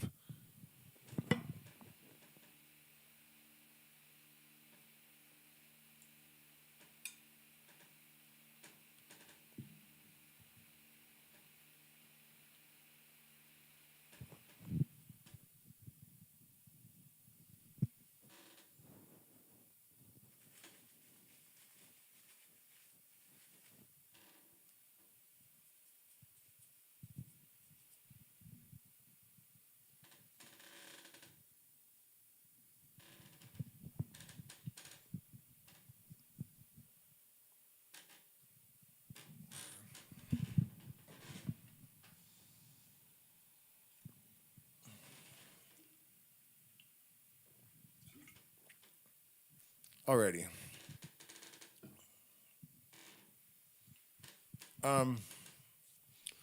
The mushroom question is difficult to answer, but basically, you have to know what you're doing.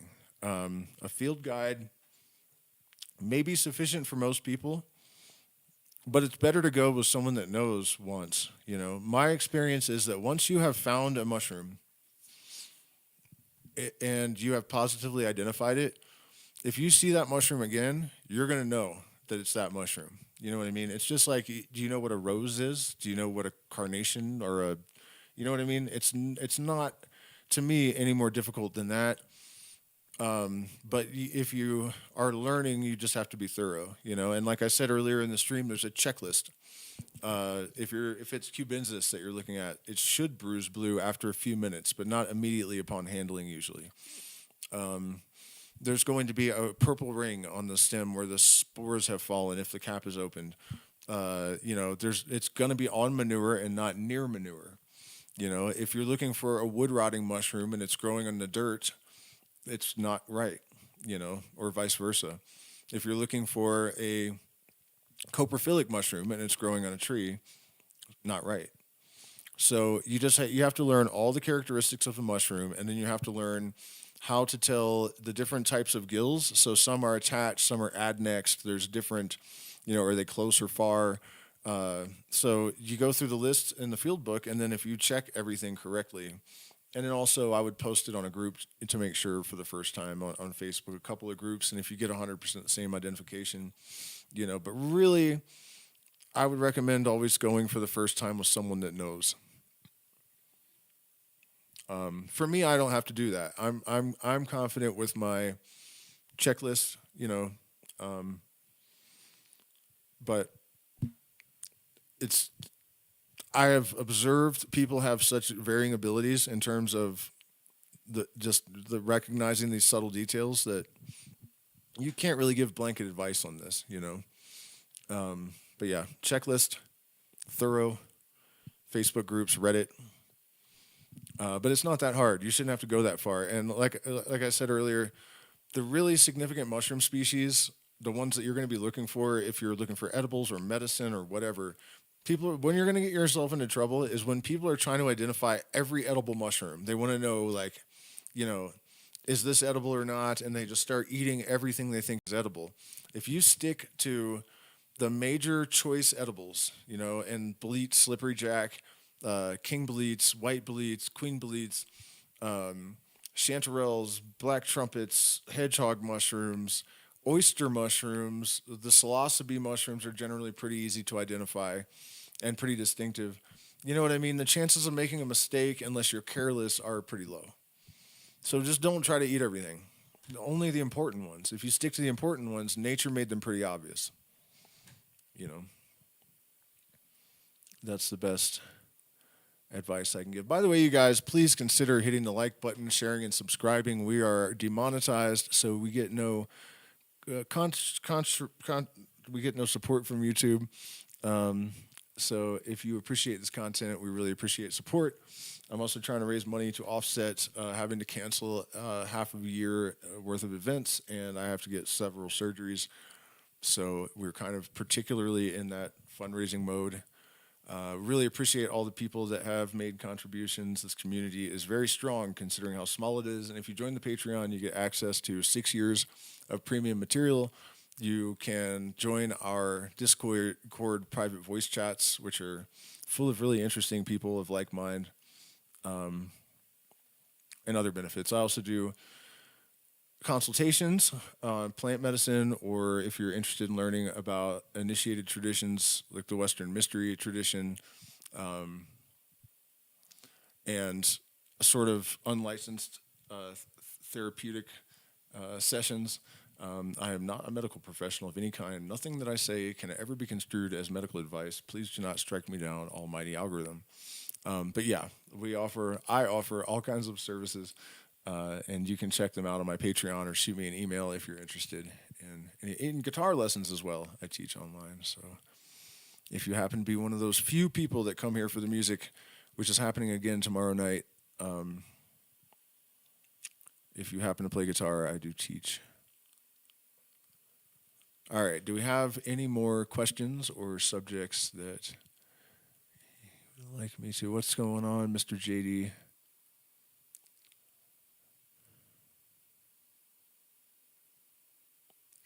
I'm not seeing anything in the chat, so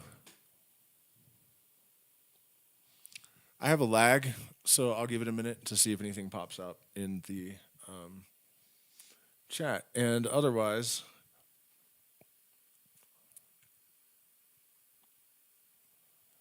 I'm actually thankful for this stream tonight because I feel like a seed was planted in my mind that is going to go somewhere. And oh, by the way, you guys, if you haven't watched the Eliphas Levi series, especially the one from last night, especially the second half, I think there's 2 chapters, the 4th and 5th, or the 5th and 6th. It's 5th and 6th, I think. Please do yourself a favor and go watch them. I'm not going to get into it right now, but that's my 2 cents, is that if you haven't seen them, is you should watch them. But the idea of the mushroom mycelium functioning as a neural network and looking like neurons, there's another element of this, like the macrocosm, microcosm thing. The universe looks like a bunch of neurons, from certain vantage points and distances. There are a lot of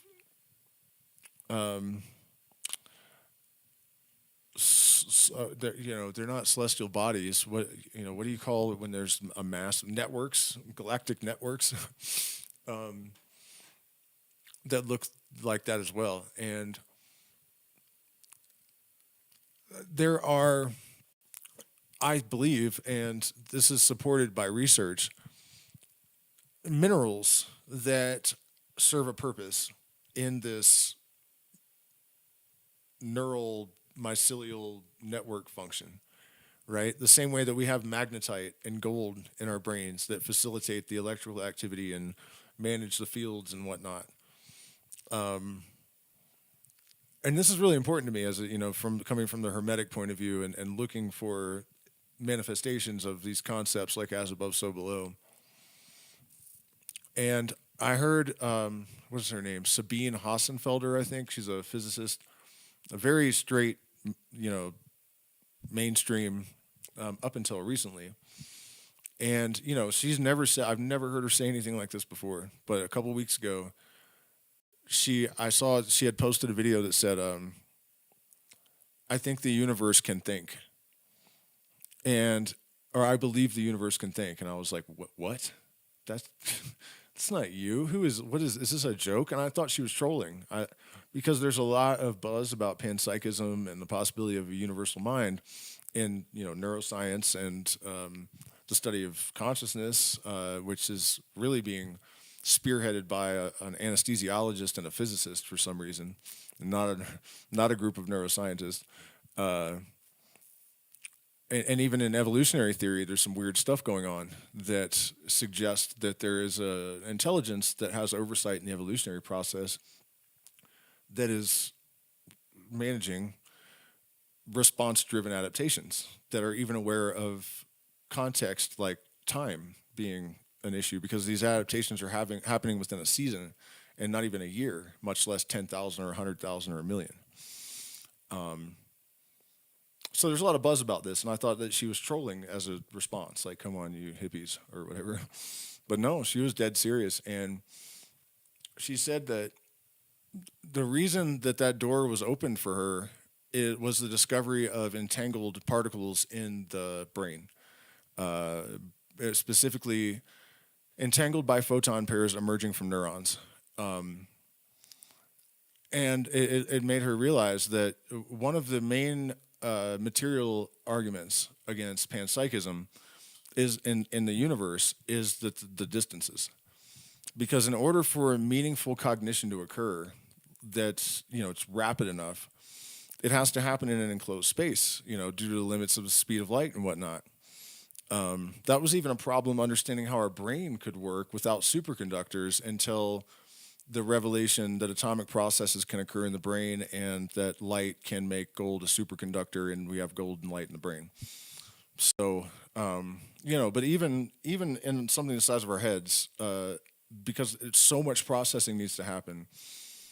Even something the size of our brain, it was difficult to imagine once you really realize exactly how much is being processed at once.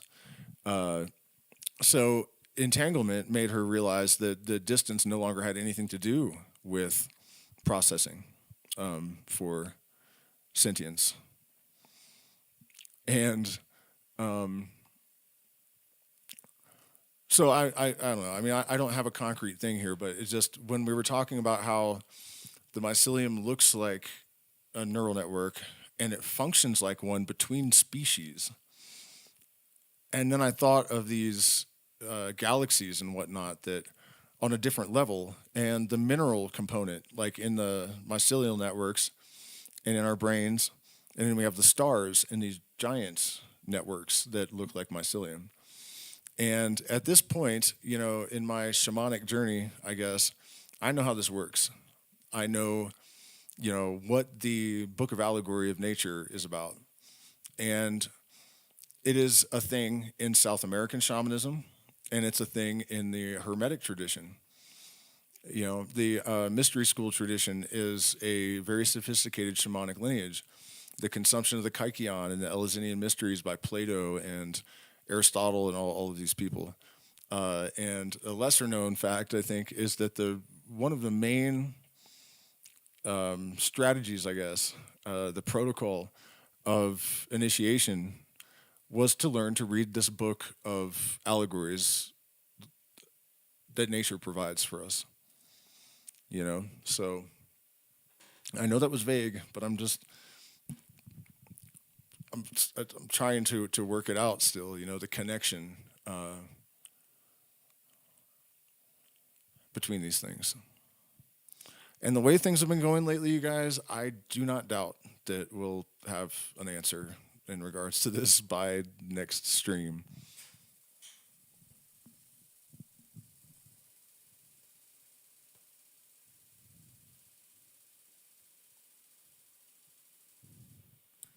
Yeah, sure. I'll talk about Sheldrake and the consciousness of the sun. I don't really know anything about him, honestly. I might have a conversation with him because I've landed inside of his inner circle with people that he works with recently, accidentally, which was crazy because of all the intellectuals, even really Michael Levin in a sense, because I have more of a direct reason to talk to Sheldrake. I would love to talk to Levin, but I have a feeling that I would want to talk to him with cameras off because I think he's hesitant to say too much and discredit himself. I think he's more of a mystic than he's going to say on the Theory of Everything podcast or whatever. But Sheldrake, I always wrote off because I'm generally not a fan of like new agey pseudoscientist types. They always turn out to be frauds. And so I guess I had some bias about that. And I didn't really give him the time of day because I just, I already just jaded, is that the word, from giving these people a chance and then realizing like, oh my God, they're just making stuff up.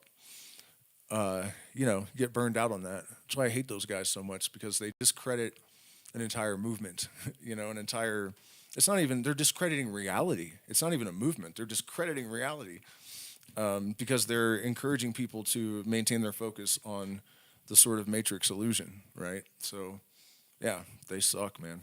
That's why it's so important to like vet the things you say and like really try to make sure your shit tracks with reality. But okay, so I have to share an experience, and I've talked about this many times on the channel before.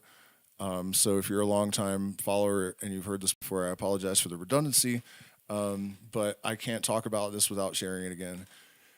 So I had a period in my life that I refer to as the Phoenix process. I've made a lot of videos about it, and it's basically marked by a steep increase in parapsychological type phenomena.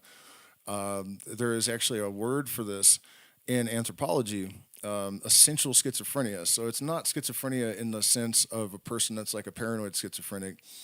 It actually refers to, like, it's kind of similar. There's a voice in your head and whatnot, but the voice is actually telling the truth. And the information that you get tends to be useful and relevant and true, and it's something that was identified with shamans, and that's where the term came from. It may have been Mircea Eliade, but at any rate, this is a standard experience for certain types of mystics and shamans. Shaman is a madman who has cured himself. And like I said, it's more like walking between worlds. In fact, when I was in this state, I was living in southwestern Colorado, and the natives, the Dene and the Ute there, the Navajo, you would probably think of them if you're not from there, do not like white people. It's bad. I mean, people get, there's violence even sometimes, like out of nowhere at bars, and they just too many drinks, and tall white man sees, and he was a native guy, sees a college kid, and he's just mad, and he runs across, sticks a knife in the kid's head. The kid turns around, beats him to the ground. You know what I mean? Like, it's really, really tense. And so during this period, all of a sudden they were all talking to me. I'd be walking down the street, and a white man walking between worlds. You don't see that every day. So it's a tremendous thing to navigate. Let's put it that way. And so I had a lot of dissonance about it because I had a lot of skepticism. I was worried my mind might be melting or something. I wasn't doing any psychedelics, or very little, infrequently, and not large doses. I think I ate mushrooms like once or twice during the entire period. I think I smoked DMT in the early before it really started. And anyways, it turned out to be at this peak of a solar cycle, which we're going to get to.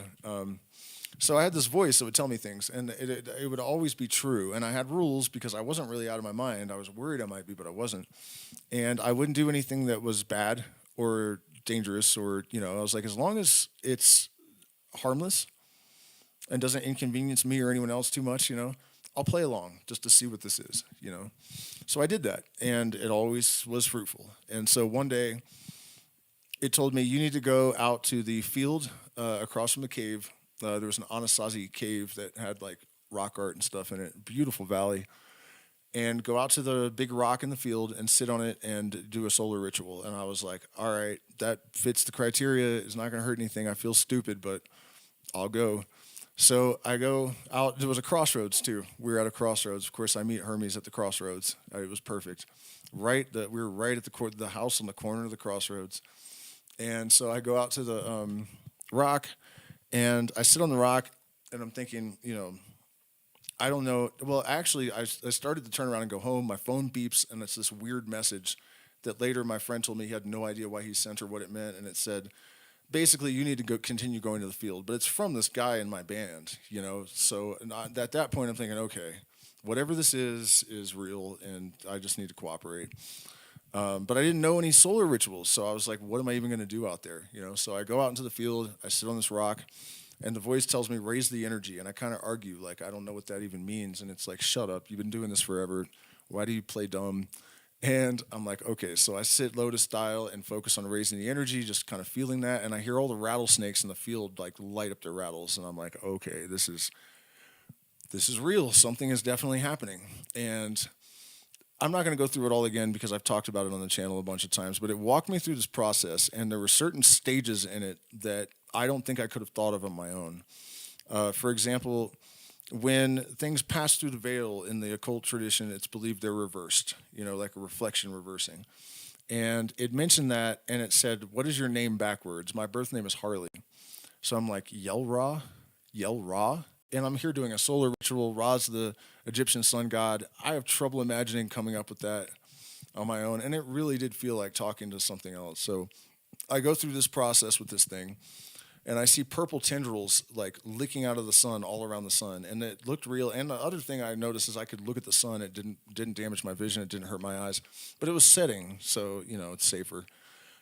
Either way, though, it was really strange. It felt really powerful. The rattlesnakes all responded when I raised the energy.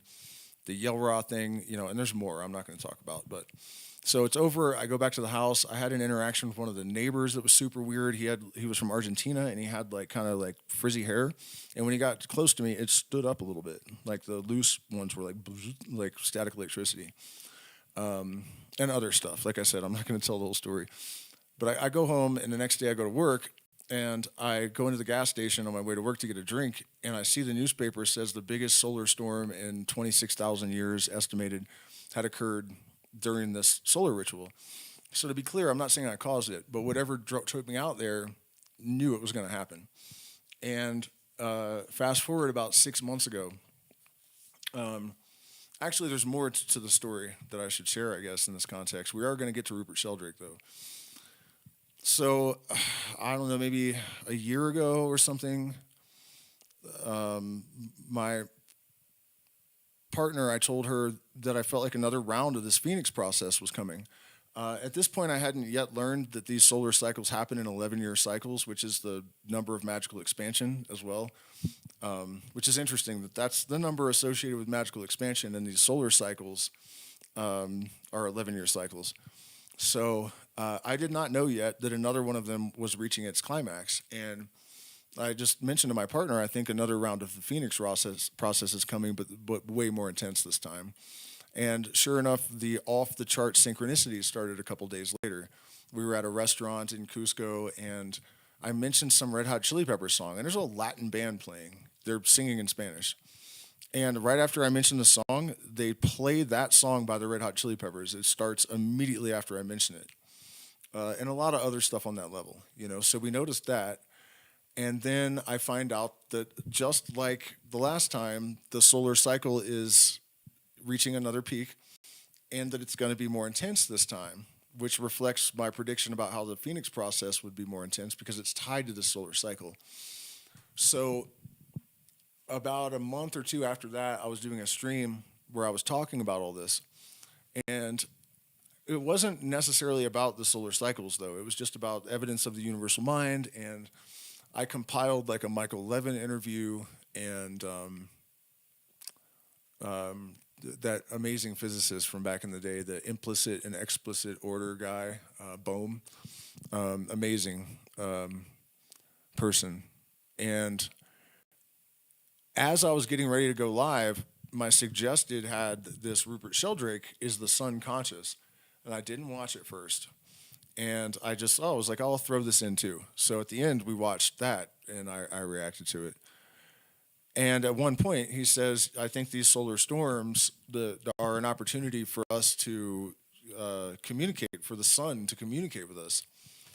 And I don't know if I agree exactly that it's literally the sun, but I do think that the solar discharges cause both an increased symmetry in the arrangement of particles in the electromagnetic field, and they just generally amplify it. So he's not wrong. I don't know that it's literally the sun. However, my understanding of consciousness on all of these scales is as follows. And this is partly reflected in Michael Levin's work on light cones, where you have quantum particles at the smallest scale, that their function is a type of intelligence. And then when they behave collectively to create larger things, that is collective behavior. And we don't think about it that way. We somehow think it's just, in our science, that it's just like this mechanism that's just doing shit, without a cause, or I don't know what they think exactly. I don't think they try to answer this shit. It's philosophical, right? So anyways, that's the smallest scale. So what is a particle really? A particle is a bunched up piece of field according to the standard perception of these things, right? It's almost like if you take a blanket and then you put a rubber band around it, that is the particle. So you have a point of electromagnetic density that has a function. That's what that is. And so that is the most fundamental level of consciousness, is what I'm positing. And so you scale that up and you have a human, right? Another level of consciousness. Our brains are loaded with magnetite, which creates a point of density in the electromagnetic field, and that's why we have the sophisticated consciousness. That's a big part of it.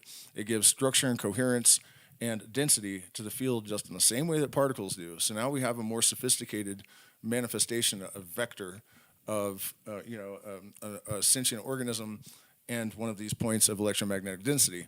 Scale that up to a star, and you have a super conscious being. And so the star is projecting its consciousness, its SOL, and you add an individual, and you have the individual soul, SOUL. You put you into the sun, and it's an individual soul.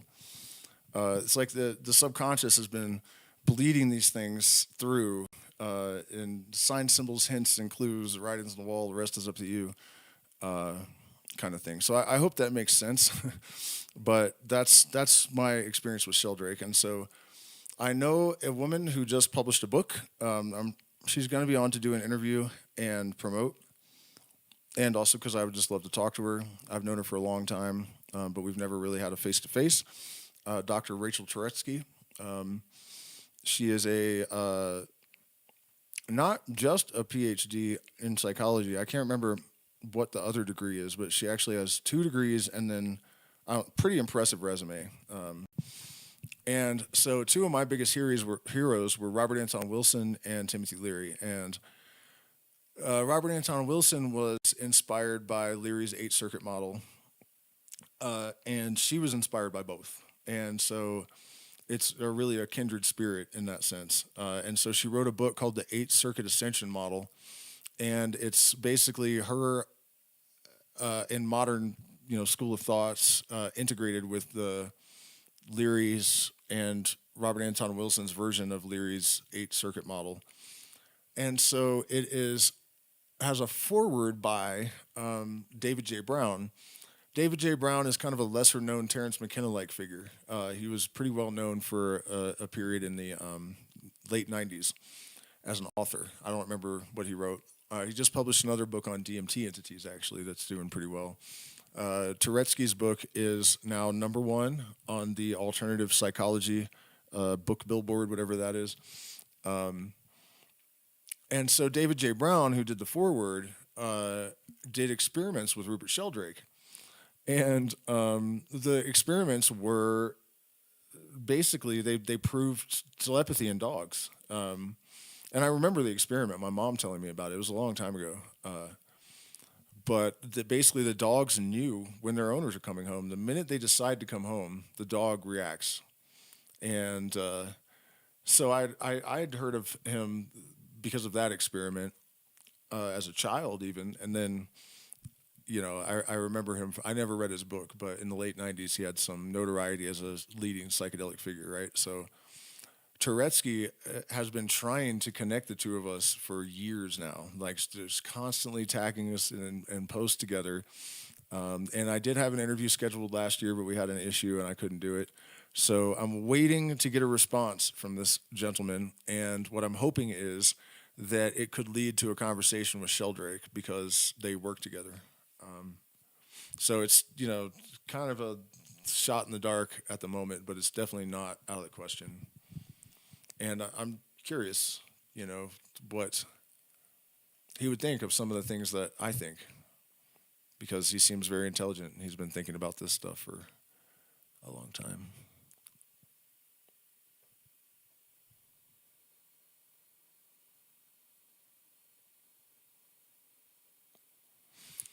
Okay, guys, I have been on for 2 hours. Oh, I'm watching from the beginning, so I'm far behind, but what do you think of Datura? That's the second time today I've been asked that for some reason. It wasn't during the stream, but it's dangerous, and it's a deliriant, and I think it damaged my vision permanently when I was a teenager, and it causes true hallucinations, and I've experienced that with Toei.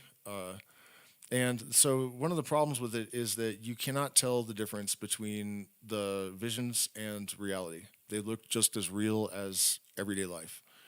And that's part of what makes it dangerous, other than the toxicity. Like Datura stramonium is the 4th most toxic plant on Earth.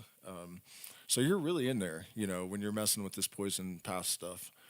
Zombies are made from a combination of Datura root, metalloides, I think it's Datura metalloides, and pufferfish venom and some other.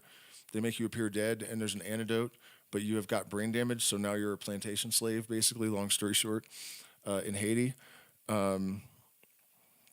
It's an excellent, Toei at least, Brumansia is an excellent anti-inflammatory, and I sometimes have insomnia. It's great for that.